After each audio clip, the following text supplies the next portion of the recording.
Assalamualaikum warahmatullahi wabarakatuh. We are from Group 3 and we would like to present to you our material about disciplines of discourse analysis. So first, we would like to introduce ourselves. So my name is Rainisa Maharani Paut. My name is Muhammad Sadam Mengarang. My name is Ovia Talita. My name is Muhammad Hidayat. My name is Salsabila Bustami. And my name is Andiananda Humaira. So the first speaker is going to talk about discourse analysis in sociolinguistic, and the first speaker is Muhammad Sada Maingarang. Thank you. The first point of our presentation is discourse analysis in linguistics. When you study linguistics at any level, you gain insight into one of the most fundamental parts of being human, the ability to communicate through language. Discourse analysis melds linguistics and sociology by taking into account the social and cultural context that language is used. It can be used by business, academic, researchers, or the government, any person or organization that understand aspect of communication. That is all for point one. The second speaker is going to talk about discourse analysis in psycholinguistic. So the second speaker is Muhammad Hidayat. So the time is yours. Okay, thank you. Discourse analysis in psycholinguistics. Psycholinguistics is the study of how the human mind produces and understands language. Psycholinguistics conduct research on speech development and language development and how individuals of all ages comprehend and produce language. For description of language, the field relies on the findings of linguistics, which is the disciplines that describes the structure of language.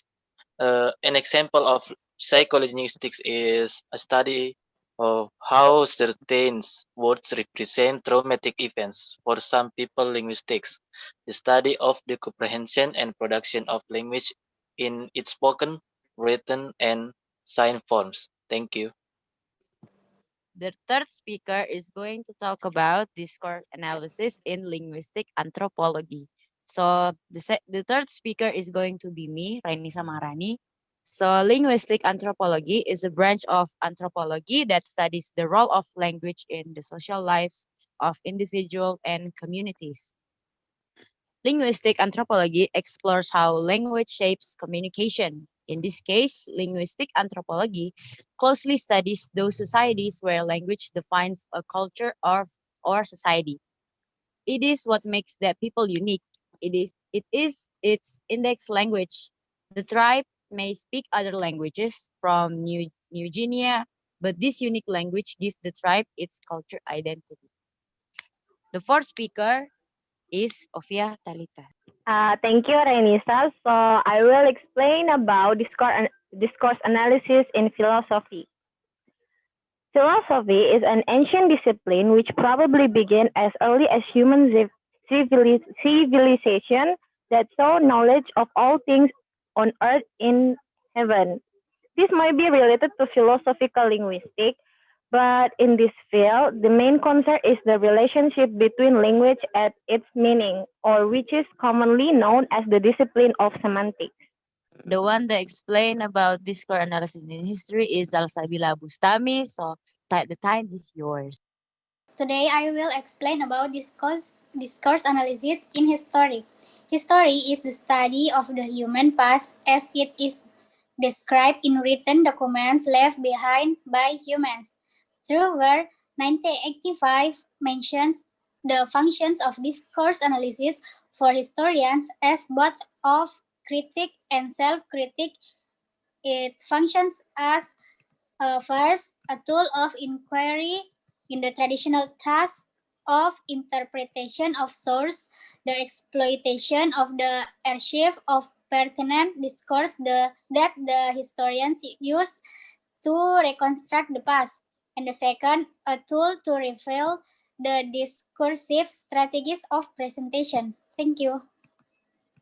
So the sixth speaker is going to be me. So Literature may be classified according to the variety of systems, including language, national origin, historical period, genre, and subject matter. For many, the word literature suggests a higher art form. Merely putting words on a page doesn't necessarily equate to creating literature. Studies will be directed to investigate the usage of literary work as resources of text for analysis. Any kind of literary work, such as poems, drama, short stories, and novels, can be used as resources of text analysis. The seventh speaker is going to talk about discourse analysis in law. So I'm gonna explain about discourse analysis in law. In this law field, or as referred by Shaw 2001 as legal context, many possibilities of occurring cases can become the focus of doing discourse analysis, either in the form of written or spoken language. An example is the study of criminal cases. For example, analyze speech acts such as promising, offering, denying, agreeing, threatening, warning, and apologizing as evidence in criminal cases. So the eighth speaker is going to be Ofia Talita again. So the time is yours. So I will explain about discourse analysis in education. So education is gradual process which bring positive change in human life and behavior. We can also define education as a process of acquiring knowledge through study or imparting the knowledge by way of instruction or some other particle procedure. Rogers points out that education content are positional sources of studying discourses such as interaction between teacher and students, curriculum documents, and institutional meetings. Thank you. So the ninth speaker is going to be Zalsabila Bustami, and she's going to explain about discourse analysis in sociolinguistics. So the time is yours. Okay, thank you. I want to explain about discourse analysis in sociolinguistics. Sociolinguistics is the descriptive study of the effect of any and all aspects of society, including cultural norms, expectations, and context, on the way language is used and society's effect on language. Discourse analysis will be direct toward the use of a particular language in particular society. This can be in the form of conversation as influenced by sociolinguistic patterns such as difference in age, social status, gender, familiarity, or situation. Some aspects for investigation in discourse analysis: dialects, code switching, diagnosia, register, variation of language use, or slang, and sociolinguistics factors. Thank you. So the last but not least, the conclusion, and it's going to be explained by Andiananda Humaira. Thank you. So I'm gonna read the conclusion of our presentation. So after all of our explanation above, we can conclude that the study of linguistics, psycholinguistics, linguistic anthropology, education, philosophy, literature, and many kinds of terms that can be used to do discourse analysis.